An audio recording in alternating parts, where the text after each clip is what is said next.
Bismillahirrahmanirrahim. Assalamualaikum warahmatullahi wabarakatuh. Perkenalkan, nama saya Arifin Rahman, NIM 212111280. Di sini saya akan menjelaskan tentang mata kuliah fikih siyasah. Topiknya adalah pendekatan kajian fikih siyasah dan perkembangan kajian fikih siyasah.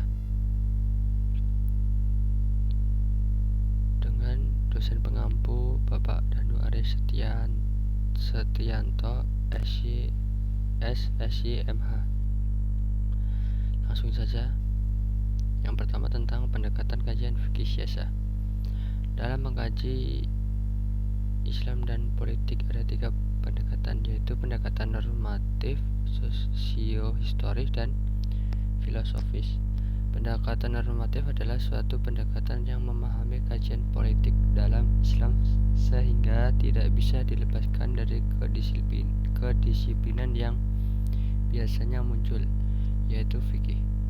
Namun hal tersebut tidak bisa disangkal bahwa kajian politik dalam sejarah Islam menjadikan fikih sebagai suatu alat optiknya. Hal tersebut tidak bisa dilepaskan dari suatu kedisiplinan yang dominan, yaitu fikih sebagai optiknya, sehingga tidak bisa dilepaskan dari bidang yang lain disebut teologi. Dalam melakukan suatu pembahasan politik dalam Islam bersifat normatif, artinya mendarasnya dalam bingkai fikih dan teologi yang menggambarkan suatu argumentasi atau pendapat yang dapat disarikan dari teks-teks keagamaan. Sementara pendekatan sosiologis yang dapat menggabungkan 2 pendekatan sekaligus, yaitu sosiologis dan sebagai cara pandang. Oleh sebab Islam dalam kerangka sosiohistoris dalam mengkaji politik Islam dapat menjelaskan dengan melihat elemen-elemen Islam dari berbagai aspek sosial berupa interaksi, struktur, simbol, dan institusi,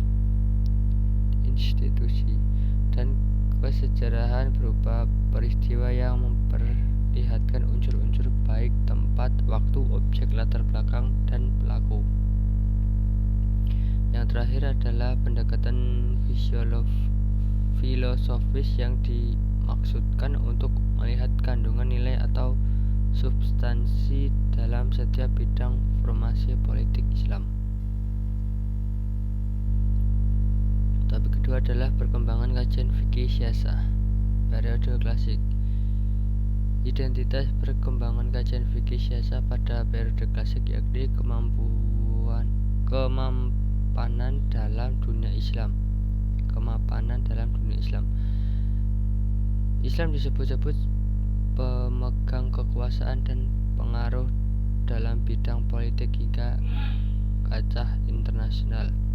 Pada masa itulah lahirnya dinasti Bani Umayyah 661 sampai 750 Masehi dan Bani Abbasiyah 750 sampai 1258 Masehi.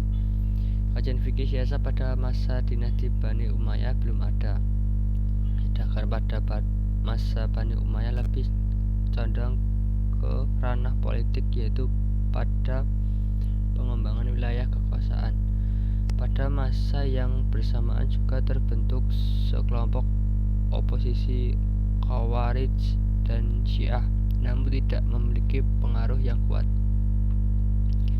Kajian fikih siyasah muncul pada masa dinasti Bani Abbasiyah, namun pengaruh negara membuat kajian yang semula dikembangkan oleh para ulama menjadi condong mendukung kekuasaan. Periode pertengahan. Pada 1258 Masehi, kerajaan Abbasiyah hancur di tangan tentara Mongol. Ibn Taimiyah 1263 sampai 1328 Masehi merupakan tokoh yang menyaksikan tragedi penyerangan tentara Mongol ke kota Baghdad. Pada periode ini, menjadi awal masa kemunduran politik Islam. Peradaban yang kaya dengan khazanah keilmuan keislaman lenyap dalam waktu yang bersamaan.